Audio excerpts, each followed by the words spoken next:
السلام علیکم ورحمۃ اللہ وبرکاتہ۔ بسم اللہ الرحمن الرحیم۔ ناظرین، مالک الموت حضرت فاطمۃ الزہرا رضی اللہ تعالیٰ عنہا کی روح کیوں قبض نہ کر سکے؟ شہزادی رسول سیدہ کائنات حضرت فاطمۃ الزہرا رضی اللہ تعالیٰ عنہا کی روح قبض کرنے کے لیے جب اللہ تبارک و تعالیٰ نے مالک الموت کو حکم فرمایا تو مالک الموت گردن جھکا کر خاموش ہو گیا اور اس کام پر جانے کے لیے راضی نہ ہوا کہ وہ سیدہ کائنات حضرت فاطمۃ الزہرا رضی اللہ تعالیٰ عنہا کی روح قبض کرے۔ یہ احترام اس پردے دار کا جس کے سر کے بالوں کو نہ سورج نے کبھی دیکھا، نہ کبھی چاند نے دیکھا، نہ کبھی ستاروں نے دیکھا اور نہ ہی ملائکہ کی نگاہ پڑی۔ روایت ہے کہ جب سیدہ فاطمۃ الزہرا رضی اللہ تعالیٰ عنہا کی روح قبض کرنے کے لیے اللہ تعالیٰ نے حضرت اسرائیل علیہ السلام کو حکم دیا تو وہ اس کام پر جانے کے لیے راضی نہ ہوئے، تو پھر خود اللہ تبارک و تعالیٰ نے اپنے دستے قدرت سے اپنے محبوب کی لاڈلی بیٹی حضرت فاطمۃ الزہرا رضی اللہ تعالیٰ عنہا کی روح کو قبض فرمایا۔ حضرت سلمہ ام رافع سے روایت ہے کہ خاتون جنت نے مجھ سے کہا، امی جان مجھ کو غسل کرا دیجیے، لہٰذا میں نے پانی ڈالا اور آپ نے خوب مل کر غسل کیا، پھر اپنے نئے کپڑے طلب فرمائے اور کپڑے بدلے اور فرمایا کہ میری چارپائی مکان کے درمیان میں رکھ دی جائے۔ آپ چارپائی پر قبلہ رخ لیٹ گئیں، فرمایا کہ امی جان اب میں فوت ہو جاؤں گی، میں نے غسل کر لیا ہے، لہٰذا کوئی اب میرا جسم نہ کھولے۔ لہٰذا آپ کو حضرت علی کرم اللہ وجہہ الکریم نے بغیر غسل دیے ہوئے دفن کر دیا۔ حضرت عبداللہ بن محمد بن عقیل کی روایت میں ہے کہ وفات سے قبل خاتون جنت حضرت فاطمۃ الزہرا رضی اللہ تعالیٰ عنہا نے حضرت علی رضی اللہ تعالیٰ عنہ کو غسل کے لیے پانی کا انتظام کرنے کو کہا اور اپنا کفن منگوایا، جو موٹے قسم کا سوتی کپڑا تھا۔ آپ نے اس کو پہن لیا اور خوشبو لگائی اور حضرت علی رضی اللہ تعالیٰ عنہ کو وصیت فرمائی کہ وفات کے بعد ان کے جسم کو نہ کھولا جائے اور اسی طرح ان کو دفن کر دیا جائے۔ خاتون جنت حضرت فاطمۃ الزہرا رضی اللہ تعالیٰ عنہا کی وصیت کا حاصل یہ ہے کہ انہوں نے اسما بنت عمیس کو بلوا کر وصیت کی کہ انہیں رات کی تاریکی میں دفن کیا جائے۔ الغرض آپ کی وفات رمضان المبارک سن 11 ہجری کی شب 29 سال کی عمر میں ہوئی۔ اسلام میں سب سے پہلے آپ کو تابوت میں چھپایا گیا اور منگل کی شب میں حضرت علی رضی اللہ تعالیٰ عنہ نے آپ کی نماز جنازہ پڑھائی اور دفن کر دیا۔ ام المومنین حضرت عائشہ صدیقہ رضی اللہ تعالیٰ عنہا سے روایت ہے کہ میں نے نبی کریم صلی اللہ تعالیٰ علیہ وآلہ وسلم کی صاحبزادی سیدہ فاطمۃ الزہرا رضی اللہ تعالیٰ عنہا سے بڑھ کر کسی کو عادات و اطوار اور نشست و برخاست میں رسول کریم صلی اللہ علیہ وآلہ وسلم سے مشابہت رکھنے والا نہیں دیکھا۔ حضرت ابن عمر رضی اللہ تعالیٰ عنہ سے روایت ہے کہ آقا و مولا حضرت محمد مصطفیٰ صلی اللہ تعالیٰ علیہ وآلہ وسلم جب سفر کا ارادہ فرماتے تو سب سے آخر میں حضرت فاطمۃ الزہرا رضی اللہ تعالیٰ عنہا سے مل کر سفر پر روانہ ہوتے اور جب سفر سے تشریف لاتے تو بھی سب سے پہلے سیدہ کائنات حضرت فاطمۃ الزہرا رضی اللہ تعالیٰ عنہا کے پاس آتے۔ آپ حضرت فاطمۃ الزہرا رضی اللہ تعالیٰ عنہا سے فرماتے، میرے ماں باپ تجھ پر قربان ہوں۔ حضرت مسعود بن مخرمہ سے روایت ہے کہ رسول اللہ صلی اللہ علیہ وسلم نے فرمایا، سیدہ فاطمۃ الزہرا رضی اللہ تعالیٰ عنہا میرے جسم کا ٹکڑا ہے، جس نے اسے ناراض کیا اس نے مجھے ناراض کیا۔ حضرت مصور بن مخرمہ سے روایت ہے کہ جب حضرت علی کرم اللہ وجہہ الکریم نے ابو جہل کی لڑکی کے لیے نکاح کا پیغام دیا تو نبی کریم صلی اللہ علیہ وآلہ وسلم نے فرمایا، بے شک فاطمۃ الزہرا رضی اللہ تعالیٰ عنہا میرے جسم کا حصہ ہے اور مجھے یہ بات پسند نہیں کہ اسے کوئی تکلیف پہنچے۔ خدا کی قسم، اللہ کے رسول صلی اللہ علیہ وآلہ وسلم کی بیٹی اور اللہ کے دشمن کی بیٹی ایک شخص کے نکاح میں جمع نہیں ہو سکتی۔ حضرت مصور بن مخرمہ سے روایت ہے کہ آقا و مولا حضرت محمد مصطفیٰ صلی اللہ تعالیٰ علیہ وآلہ وسلم نے فرمایا، بنو ہشام بن مغیرہ نے مجھ سے یہ اجازت مانگی ہے کہ وہ اپنی بیٹی کی شادی حضرت علی رضی اللہ تعالیٰ عنہ سے کر دیں۔ میں ان کو اجازت نہیں دیتا، ہاں اگر حضرت علی رضی اللہ تعالیٰ عنہ چاہے تو میری بیٹی کو طلاق دے دے اور پھر ان کی بیٹی سے شادی کر لے، کیونکہ میری بیٹی میرے جسم کا حصہ ہے۔ جو چیز اسے پریشان کرتی ہے وہ مجھے پریشان کرتی ہے اور جو چیز اسے تکلیف دیتی ہے وہ مجھے تکلیف دیتی ہے۔ حضرت عبداللہ بن زبیر رضی اللہ تعالیٰ عنہ سے روایت ہے کہ رسول کریم صلی اللہ علیہ وآلہ وسلم نے فرمایا، فاطمہ میرے جگر کا ٹکڑا ہے، اسے تکلیف دینے والا مجھے تکلیف دیتا ہے اور اسے مشقت میں ڈالنے والا مجھے مشقت میں ڈالتا ہے۔ امیر المومنین حضرت علی رضی اللہ تعالیٰ عنہ سے روایت ہے کہ آقا و مولا حضرت محمد مصطفیٰ صلی اللہ تعالیٰ علیہ وآلہ وسلم نے سیدہ فاطمۃ الزہرا رضی اللہ تعالیٰ عنہا سے فرمایا، بے شک اللہ تعالیٰ تیری ناراضگی پر ناراض اور تیری رضا پر راضی ہوتا ہے۔ حضرت عبداللہ بن مسعود رضی اللہ تعالیٰ عنہ سے روایت ہے کہ آقا و مولا حضرت محمد صلی اللہ علیہ وآلہ وسلم نے فرمایا، اللہ تعالیٰ نے مجھے حکم فرمایا ہے کہ میں فاطمۃ الزہرا رضی اللہ تعالیٰ عنہا کا نکاح علی رضی اللہ تعالیٰ عنہ سے کر دوں۔ حضرت انس بن مالک رضی اللہ تعالیٰ عنہ سے روایت ہے کہ نبی کریم صلی اللہ علیہ وآلہ وسلم نے سیدہ فاطمۃ الزہرا رضی اللہ تعالیٰ عنہا کے لیے ان کی شادی کے موقع پر خاص دعا فرمائی، اے اللہ میں اپنی اس بیٹی کو اور اس کی اولاد کو شیطان مردود سے تیری پناہ میں دیتا ہوں۔ حضرت بریدہ سے روایت ہے کہ سیدہ فاطمۃ الزہرا رضی اللہ تعالیٰ عنہا اور حضرت علی رضی اللہ تعالیٰ عنہ کی شادی کی رات حضور اکرم صلی اللہ علیہ وآلہ وسلم نے ان پر پانی چھڑکا اور فرمایا، اے اللہ ان دونوں کے حق میں برکت دے اور ان دونوں پر برکت نازل فرما اور ان دونوں کے لیے ان کی اولاد میں برکت عطا فرما۔ حضرت عمر بن خطاب رضی اللہ تعالیٰ عنہ سے روایت ہے کہ رسول کریم صلی اللہ علیہ وآلہ وسلم نے فرمایا، قیامت کے دن میرے حسب و نسب کے سوا ہر سلسلہ نسب منقطع ہو جائے گا۔ ہر بیٹے کی نسبت باپ کی طرف ہوتی ہے سوائے اولاد فاطمہ الزہرا رضی اللہ تعالیٰ عنہا کے کہ ان کا باپ بھی میں ہی ہوں اور ان کا نسب بھی میں ہی ہوں۔ اللہ تعالیٰ نے ساری کائنات میں سب سے زیادہ خوبصورت حضور پاک صلی اللہ علیہ وآلہ وسلم کو بنایا تھا، جیسا کہ ام المومنین حضرت عائشہ صدیقہ رضی اللہ تعالیٰ عنہا کا فرمان ہے کہ مصر کی عورتوں نے حضرت یوسف علیہ السلام کو دیکھ کر اپنے ہاتھ کاٹ لیے تھے۔ اگر وہ میرے حبیب صلی اللہ علیہ وآلہ وسلم کو دیکھ لیتی تو شاید اپنے سینوں پر چھریاں مار لیتی۔ حضور صلی اللہ علیہ وآلہ وسلم کی ساری خوبصورتی اتر کر حضرت فاطمہ الزہرا رضی اللہ تعالیٰ عنہا کے اندر آ گئی تھی، اسی لیے جو بھی حضرت فاطمہ رضی اللہ تعالیٰ عنہا کو دیکھتا تو حیران رہ جاتا، کیونکہ حضرت فاطمہ رضی اللہ تعالیٰ عنہا کے پاکیزہ اخلاق اور ان کی خوبصورتی کے چرچے ہر زبان پر رہتے۔ حضرت فاطمہ رضی اللہ تعالیٰ عنہا کی پیدائش حضور صلی اللہ علیہ وآلہ وسلم کے نبوت کے اعلان کے 5 سال بعد ہوئی۔ اس وقت مکہ کے کافر حضور صلی اللہ علیہ وآلہ وسلم کو دن رات پریشان کرتے تھے اور آپ صلی اللہ علیہ وآلہ وسلم کے گھر کے سامنے کوڑا ڈال دیتے۔ آپ صلی اللہ علیہ وآلہ وسلم باہر نکلتے تو وہ ظالم سر پر مٹی پھینک دیتے اور کبھی آپ کو پیچھے سے دھکا دے کر گرا دیتے۔ حضرت فاطمہ رضی اللہ تعالیٰ عنہا دھیرے دھیرے بڑی ہو رہی تھیں اور اپنے والد حضور صلی اللہ علیہ وآلہ وسلم پر پڑنے والی ان سب ہی مصیبتوں کو اپنی آنکھوں سے دیکھ رہی تھیں۔ ابھی حضرت فاطمہ رضی اللہ تعالیٰ عنہا کی عمر صرف 5 سال ہی تھی کہ ایک دن اچانک ان کی امی حضرت خدیجہ رضی اللہ تعالیٰ عنہا کا انتقال ہو گیا۔ دنیا میں ایک ایسی شادی بھی گزری ہے کہ جس کے لیے حوروں اور فرشتوں نے خوب تیاریاں کی، ایسی شادی کہ جس کے لیے ہر صحابی دلہا بننے کے خواہش مند تھا، لیکن اس شادی کا دلہا خود اللہ پاک کی ذات نے چنا۔ ناظرین، آپ نے بہت سی شادیاں دیکھی ہوں گی، لیکن آپ اس تقریب کا تصور بھی نہیں کر سکتے کہ جس میں حضور اکرم سرور کائنات حضرت محمد مصطفیٰ صلی اللہ علیہ وآلہ وسلم کی لخت جگر کی شادی کی گئی۔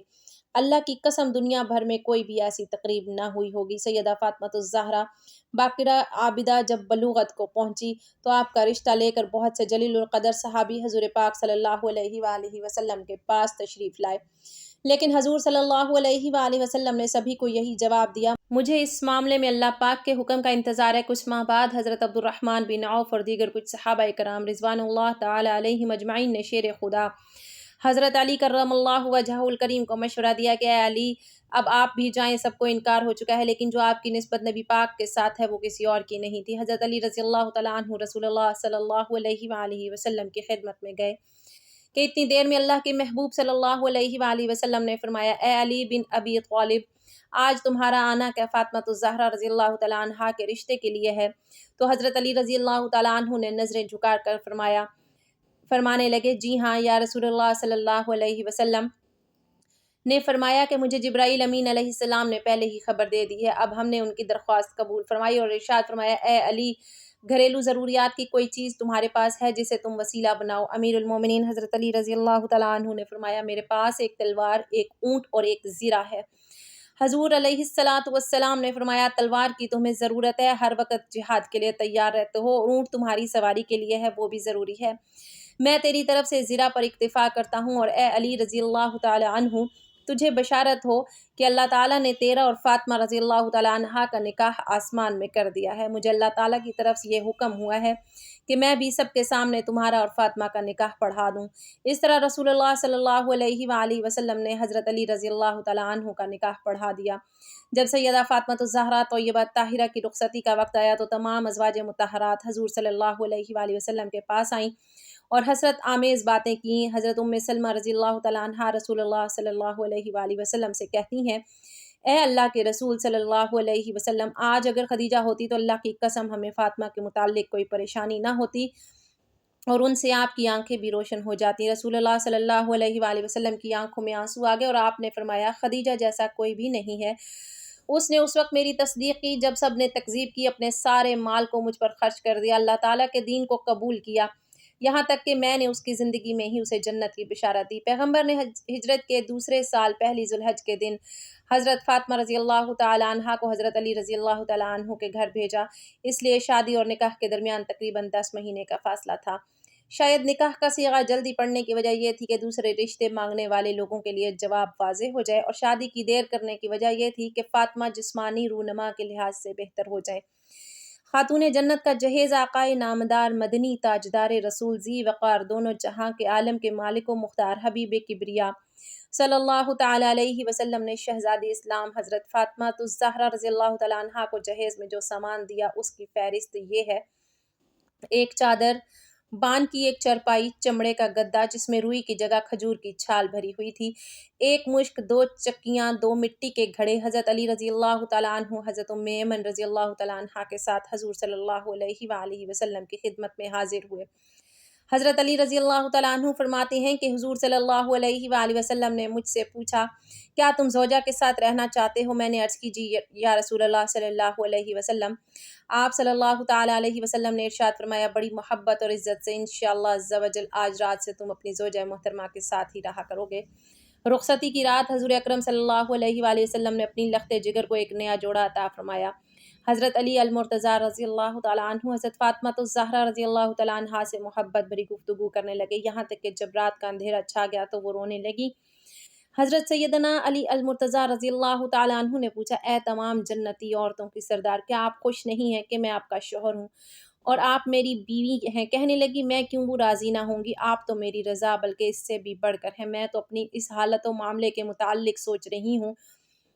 کہ جب میری عمر بیت جائے گی اور مجھے قبر میں داخل کر دیا جائے گا، آج میرا عزت و فخر کے بستر میں داخل ہونا کل قبر میں داخل ہونے کی مانند ہے۔ آج رات ہم اپنے رب عز و جل کی بارگاہ میں کھڑے ہو کر عبادت کریں گے کہ وہی عبادت کا زیادہ حق رکھتا ہے۔ اس کے بعد وہ دونوں عبادت کی جگہ کھڑے ہو کر رب کائنات کی عبادت کرنے لگے۔ اس واقعے کے بعد کبھی حضرت عثمان رضی اللہ تعالیٰ عنہ کے خون کے بدلے کا مطالبہ نہیں کیا۔ اس نے حضرت عثمان رضی اللہ تعالیٰ عنہ کے بعض لڑکوں سے بھی یہ کہا، میں نے تمہارے باپ کا بدلہ حضرت طلحہ رضی اللہ تعالیٰ عنہ سے پورا کر دیا۔ بات جو کچھ بھی رہی ہو، بہرحال لوگوں کو شکست ہوئی۔ حضرت طلحہ رضی اللہ تعالیٰ عنہ زخمی ہوئے اور انہیں یقین ہو گیا کہ وہ جانبر نہ ہو سکیں گے۔ وہ اپنا خون بہتے ہوئے دیکھتے تھے اور کہتے تھے، اے اللہ، حضرت عثمان رضی اللہ تعالیٰ عنہ کا بدلہ مجھ سے لے لے کہ وہ راضی ہو جائیں۔ پھر اپنے غلام کو کسی ایسی جگہ چلنے کا حکم دے دیا جہاں قیام کر سکے۔ چنانچہ بڑی دقت اور دشواری کے بعد وہ ان کو بصرہ کے ایک اجڑے گھر میں پہنچا سکا، جہاں تھوڑی دیر بعد وہ اس دنیا سے رخصت ہو گئے۔ لوگوں نے سمجھا کہ لڑائی ختم ہو گئی۔ امیر المؤمنین حضرت علی رضی اللہ تعالیٰ عنہ اور ان کے ساتھی فتح یاب ہوئے۔ حضرت علی رضی اللہ تعالیٰ عنہ نے اپنے ساتھیوں میں منادی کرا دی، زخمی پر کوئی حملہ آور نہ ہو، بھاگنے والوں کا پیچھا نہ کرے، کوئی کسی کے گھر میں نہ جائے، کوئی مال و اسباب پر قبضہ نہ کرے، کوئی کسی عورت کو تکلیف نہ پہنچائے۔ اپنے بعض کاموں میں مصروف حضرت علی رضی اللہ تعالیٰ عنہ اس خیال میں تھے کہ لڑائی ختم ہو چکی ہے اور آپ غالب آ گئے ہیں۔ اتنے میں سخت شور و غل کی آواز آئی۔ دریافت کرنے پر معلوم ہوا کہ ام المؤمنین حضرت عائشہ صدیقہ رضی اللہ تعالیٰ عنہ لوگوں کو آمادہ کر رہی ہیں اور قاتلین حضرت عثمان رضی اللہ تعالیٰ عنہ پر لعنت بھیج رہی ہیں۔ لوگ بھی لعنت میں ان کی ہم نوائی کر رہے ہیں، اور حضرت علی رضی اللہ تعالیٰ عنہ نے کہا، حضرت عثمان رضی اللہ تعالیٰ عنہ کے قاتلوں پر لعنت بھیج رہے ہو، باخدا یہ تو اپنے اوپر لعنت بھیج رہے ہیں۔ انہی لوگوں نے تو حضرت عثمان بن عفان رضی اللہ تعالیٰ عنہ کو قتل کیا ہے۔ اے خدا، حضرت عثمان رضی اللہ تعالیٰ عنہ کے قاتلوں پر لعنت ہو۔ اس دن صبح کے وقت جب حضرت علی رضی اللہ تعالیٰ عنہ حضرت طلحہ رضی اللہ تعالیٰ عنہ سے مایوس ہو گئے اور یقین کر لیا کہ ان کو لڑائی پر اصرار ہے، اپنے ساتھیوں کو نہایت سختی کے ساتھ پہل کرنے سے روکا اور کہا کہ جب تک میرا حکم نہ ہو اقدام نہ کیا جائے۔ بصرہ کے نوجوانوں خصوصاً بے وقوفوں کا اس وقت یہ حال تھا کہ وہ لڑائی چھیڑنے کی حرکتیں کیا کرتے اور حضرت علی رضی اللہ تعالیٰ عنہ کے آدمیوں پر تیر چلاتے تھے۔ کتنے ہی آدمی زخمی ہوئے جن کو حضرت علی رضی اللہ تعالیٰ عنہ کے پاس لایا گیا اور درخواست کی گئی کہ اب وہ لڑائی کی اجازت دینے میں دیر نہ کریں۔ پھر بھی آپ نے عجلت سے کام نہیں لیا اور اجازت نہیں دی، لیکن جب واقعات زیادہ ہونے لگے تو آپ نے